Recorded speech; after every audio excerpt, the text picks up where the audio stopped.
હવામાન વિભાગ દ્વારા નવું ફોરકાસ્ટ જાહેર કરવામાં આવ્યું છે કે જેમાં જણાવવામાં આવ્યું છે કે ગુજરાતમાં થોડા ઘણા વિસ્તારોની અંદર નહિવત વરસાદ જોવા મળશે એટલે કે નહિવત ચોમાસું જોવા મળશે. આ બાબતે આપણે વાત કરીશું અંબાલાલ પટેલ સાથે કે જેઓ આગાહીકાર છે અને તેમની સાથે જાણીશું કે કયા પ્રકારનો વરસાદ હવે જોવા મળશે. કાકા, જે પ્રમાણે વરસાદની વાત છે તો હવામાન વિભાગે કીધું છે કે ચોમાસું થોડું નબળું રહેશે. ગઈકાલે નવું વેધર ફોરકાસ્ટ આવ્યું છે, એ બાબતે શું કહેશો એ મામલે? ચોમાસું નબળું રહેવાનું છે તો વાત સાચી છે, કારણ કે અલ નીનો નામનો એક દાનવ પેસિફિક મહાસાગરમાં સળવળી ઉઠ્યો છે અને એની લગભગ ઓગસ્ટમાં એની નિયત તાપમાન કરતાં 1.5 1.5 ડિગ્રી વધારે જવાનું છે. સપ્ટેમ્બરમાં એની ઘાતક સ્થિતિ અનુભવવાની છે. વેપાર વાયુ આવવાનો નથી, જેના કારણે ચોમાસા પર તેની થોડીક માઠી અસર થવાની શક્યતા છે. પરંતુ એ ખાસ કરી સેન્ટ્રલ ઇન્ડિયામાં, એમાં કેટલાક ગુજરાતના ભાગ, કેટલાક મહારાષ્ટ્રના ભાગ, વિદર્ભના ભાગ અને કેટલાક અન્ય ભાગ આવી જાય. પણ એમાં લગભગ બંગાળ ઉપસાગર સક્રિય રહેવાની શક્યતા છે, અરબ સાગર સક્રિય રહેવાની શક્યતા છે. તે પૂર્વે પહેલાં જોઈએ તો તારીખ 20 જૂન સુધીમાં પ્રી મોન્સૂન એક્ટિવિટીનો વરસાદ ભિન્ન ભિન્ન ભાગોમાં થવાની શક્યતા રહે છે. અણધાર્યો વરસાદ કેટલાક ભાગમાં થઈ જાય, ક્યાંક ભારે વરસાદ પણ પડી જાય. પરંતુ તારીખ 23-24 જૂનથી ચોમાસાની શરૂઆત થશે. 23-24-25 જૂનમાં દક્ષિણ ગુજરાતના ભાગમાં ચોમાસું આવવાની શક્યતા રહે છે અને કેટલાક થોડા મધ્ય ગુજરાતના ભાગમાં અને દક્ષિણ સૌરાષ્ટ્રના ભાગમાં ચોમાસું આવવાની શક્યતા છે. આ છૂટું અન્ય ગુજરાતના કેટલાક ભાગમાં છૂટો છવાયો વરસાદ પણ થવાની શક્યતા રહે. ઉત્તર ગુજરાતના ભાગમાં પણ ક્યાંક થઈ શકે. પરંતુ ઉલ્લેખનીય છે, તારીખ 29 જૂનથી 5મી જુલાઈ વચ્ચે બંગાળ ઉપસાગર થોડો સક્રિય થવાની શક્યતા છે.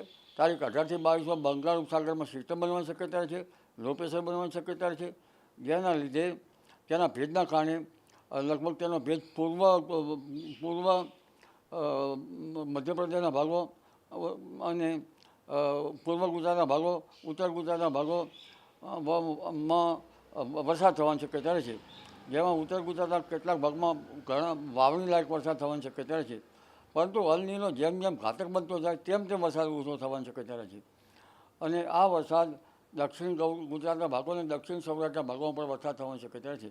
એટલે લગભગ 5મી જુલાઈમાં તો ગુજરાતના ઘણા ભાગોમાં વાવણી લાયક વરસાદ થવાની શક્યતા છે.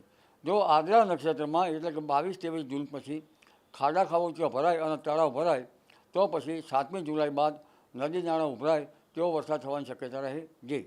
અચ્છા, અલ્નીનોની જે અસર છે તો ખેડૂતોને કેટલા પ્રમાણમાં નુકસાન જોવા મળશે અને કયા કયા પાકો છે કે જેમાં નુકસાન જોવા મળશે? અને સાથે વાત કરીએ ચોમાસાની, તો આ વખતે ચોમાસાના જે વરસાદની શક્યતાઓ છે તો એ કેટલા ટકાના પ્રમાણમાં જોવા મળશે કે જેથી કરીને જે ડેમ છે કે જે નદીઓ છે તે બે કાંઠે વહેતી જોવા મળે? બે કાંઠે નદીઓ તો અણધાર્યો અલ નીનોમાં અણધાર્યો ઘણા વખત વરસાદ થઈ જતો હોય છે તો નદીઓ બે કાંઠે વહેતી થવા જોવા મળે. પણ અલ નીનો જે છે એ ઓગસ્ટમાં તેની અસર વધારે થવાની, ઓગસ્ટથી સવારે શરૂ થવાની શક્યતા છે. તેના પહેલાં ઇવોલ્યુટર અલ નીનોની અસર થશે અને સપ્ટેમ્બરમાં તેની ઘાતક સ્થિતિ અનુભવાશે. પરંતુ ખાસ કરીને આ વખતે મેડ ઇન જુલિયન ઓસિલેશન એટલે કે એટમોસ્ફેરિક વેવ નથી આવી. આ એટમોસ્ફેરિક વેવ જુલાઈમાં આવવાની શક્યતા છે. એટલે જુલાઈમાં પણ ગુજરાતના કેટલાક ભાગમાં સારો વરસાદ એટલે અલ નીનોની અસરના વચ્ચે સારો વરસાદ થવાની શક્યતા રહે છે. આ ઉપરાંત ઓગસ્ટ માસમાં પણ એક ઇન્ડિયન ઓશન ડાયપોલ સારું રહેવાની શક્યતા રહેશે. એટલે ઓગસ્ટમાં પણ કંઈક અંશે વરસાદ થવાની શક્યતા રહેશે. સપ્ટેમ્બરમાં ધીરે ધીરે વરસાદ ઘટતો જાય. સપ્ટેમ્બર ઓક્ટોબર સુધી વરસાદનો ચાલુ રહેવાની શક્યતા રહેશે. પણ ખેડૂત ભાઈઓએ કેટલીક વેરાયટીઓને એવી વેરાયટીઓ વાવી કે જે જલ્દી પાકી જાય એવી વાવવામાં આવે તો સારું. અને આ તો કુદરત છે. અમે તો સત્યને જવા માટે પ્રયત્ન કરી રહ્યા છીએ. પણ અલ નીનોની ઘાતક અસર તો હાલમાં જોતાં આપણે ખ્યાલ આવી જાય. પરંપરાગત જ્ઞાન પ્રમાણે જોતાં પણ હજુ હવામાં ભેજ જણાતો નથી. હવામાં ભેજ જણાય તો સારો વરસાદ આવે. અરબ સાગર પણ 22 તારીખ પર સક્રિય થવાની શક્યતા છે અને પશ્ચિમ ઘાટમાં તો ભારેથી અતિ ભારે વરસાદ થવાની શક્યતા છે. 27, 28, 29, 30 જૂન કે એની પછી, જેમાં મુંબઈ મહારાષ્ટ્રમાં અતિ ભારે વરસાદ થવાની શક્યતા છે. નવસારીના ભાગમાં અતિ ભારે વરસાદ થવાની શક્યતા છે. આવક ડાંગ વલસાડમાં અતિ ભારે વરસાદ થવાની શક્યતા છે અને દક્ષિણ સૌરાષ્ટ્રના ભાગોમાં પણ ભારે વરસાદ થવાની શક્યતા છે.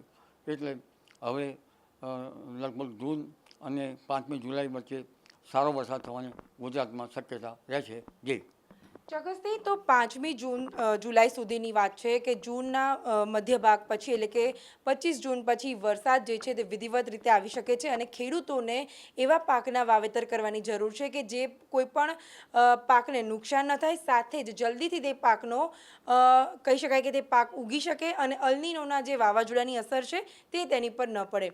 કેમેરા પર્સન હેમંત ગાયકવાડ સાથે બ્રિંદા રાવલ, TV 13 અમદાવાદ.